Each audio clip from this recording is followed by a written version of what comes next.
inside the Senate premises. The unidentified persons were reportedly trying to serve a warrant of arrest, which they say is from the Sugat ako. Why are you here, sir? Pasok! This is the Senate! Wala silang, wala silang, wala silang respeto sa institusyon ng Senado!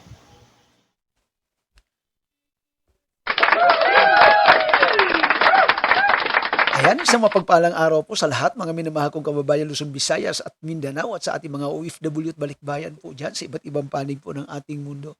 Isang mapagpalang araw o gabi po sa inyong kinaroroonan muli. Ayan, nandito na naman po ang inyong Kuya Alan, guys, no?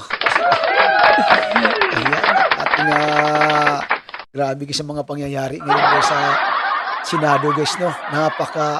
Gulo pero full of action ngayon dahil ang ating future President Antonio Trillanes ay gumawa na naman ng isang hindi makakalimutang kwento, guys, no? Panoorin niyo po. Sa paghahain ng warrant of arrest kay Senator Bato de la Rosa. Grabe, guys, na pagpakanto natin. At ang mga ahente ng NBI, guys, na nandiyan na siyang mag-aakto po para magbigay ng Miranda rights kay Senator Bato kung sakaling siya po ay makuha na, guys, no? Kasi talaga namang protektado siya ngayon ng mga senador sa Senado. Kung ako'y absent, hinahanap na ako ninyo. Sumusunod. Hindi nagpapakita. Ngayon, papakita ko dito. Kinala ko naman yung guy. May wrestling ako noon. Kasugat-sugat ako. Why are you here, sir? Pasok! This is the Senate! Wala silang respeto sa institusyon ng Senado. Yan lang niya eh. Grabe, guys, no? Iyak si Senator Bato eh. Harapin mo lang kasi ang problema mo. At ito, guys, panoorin naman po natin yung interview ng mainstream media kaya former Senator Antonio Trillanes, guys, no? Ang ating napakatapang na maging future president po natin. Okay? Palakpakan naman natin, guys, no?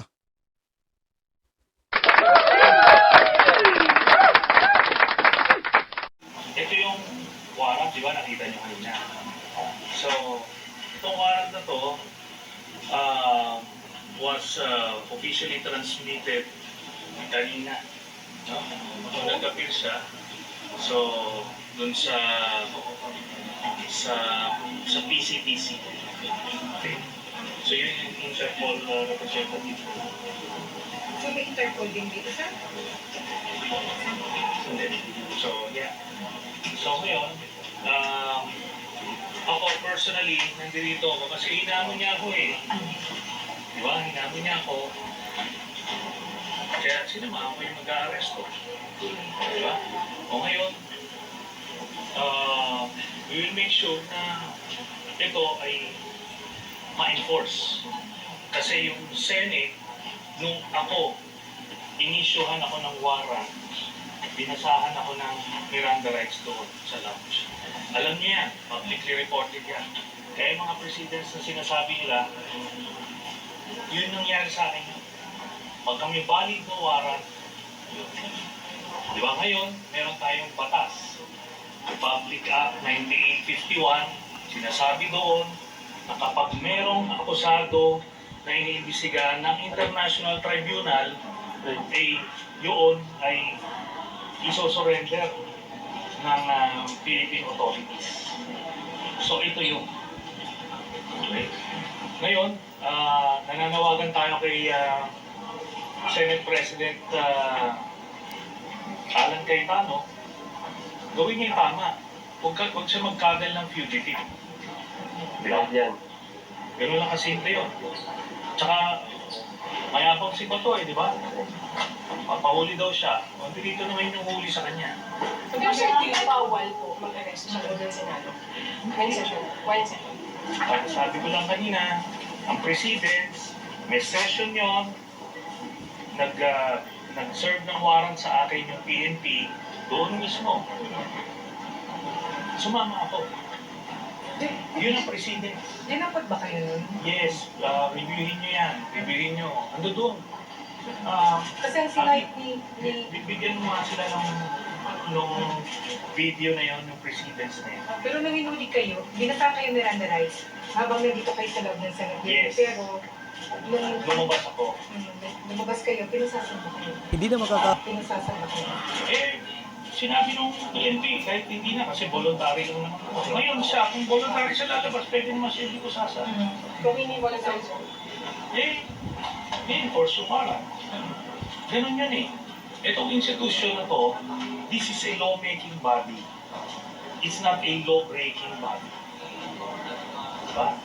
Ganun lang kasimple, may valid warrant of arrest, International Criminal Court, at saka criminal. Nangyari, Senator, pagka hindi ibinigay ng Senado si Senator De La Rosa, It will reflect badly on the Senate.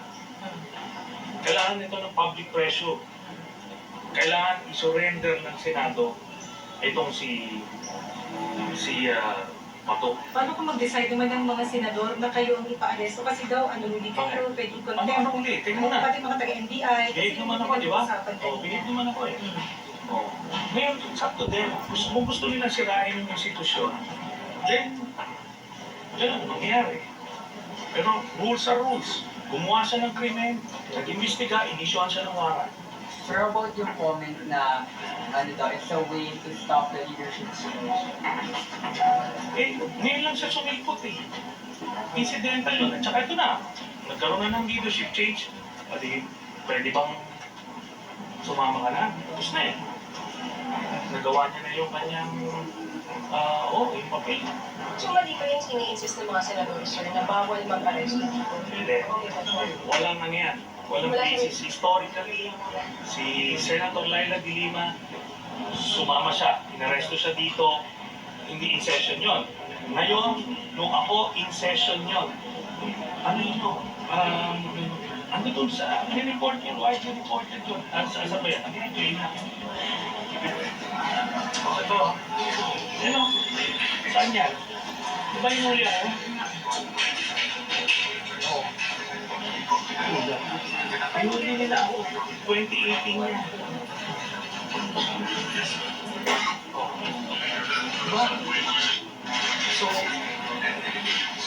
sa loob na sinabi yan, while in session niya.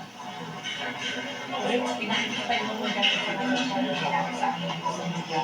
Yung nangyari 2018, wala ngayon lang lumabas na walang sinabi sa Dati na itong warrant issue, pero ngayon lang trinasmit. Ha? November. November pa. Okay. So, kanina sinasite na wala pang senador na i-arresto dito sa Senate. Kaya nga kung sino man nagsalita nun, sinungaling. Kasi ito, Ano po yung pinakikita ninyo, Senador? pinapakita ko yung video na kung saan sineserve sa akin yung warrant o arrest. Binabasahan ako ng Miranda rights. Andyan yun, within Senate premises, while in session. Kaya ano yung sinasabi nila? Di ba? Ngayon, yung reputation ng Senate as an institution is at stake. At tingnan nyo guys, ang gigil ni Senator Bato dito sa ating napakatapang na former Senator Antonio Trillanes guys, no? The fourth. Tingnan nyo po yung gigil niya, talagang gigil na gigil siya at gusto niya paalisin ng bagong Senate President Alan Peter Cayetano guys, si former Senator Antonio Trillanes guys, na nasa library daw guys, nag-aabang sa kanya at saka mga NBI guys, no? Gigil na gigil si Senator Bato kaya ito. Kasalanan niya guys, hinamo niya yung tao noon, di ba? Kung matatandaan niyo po, hinamo niya ng sabi niya, take me, Mr. Trillanes. Gusto mo, ikaw pa pumusa sa akin eh. Di ba? Make my day. At tingnan nyo guys, ang gigil ni Senator Bato dito sa ating napakatapang na former Senator guys ni si Antonio Trillanes guys, no?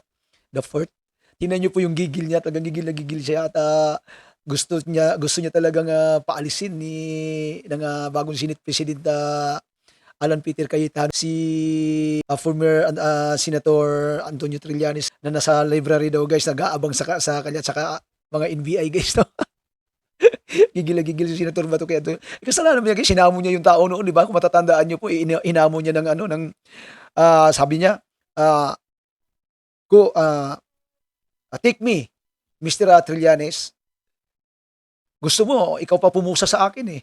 Di ba? Make my day. O ayan ngayon yung hinamon mo. At tinupad yung, di ba? Tinupad yung gusto mong mangyari. Tapos ngayon, galit na galit ka. Grabe, nagkatakbo-takbo, nagkasugat-sugat siya guys sa pagkakadapa sa katatakbo niya eh. Panoorin niyo po.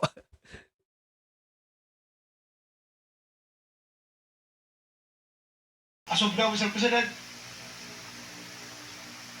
Antonio Trillanes and some NBI operatives are still at the library, Mr. President.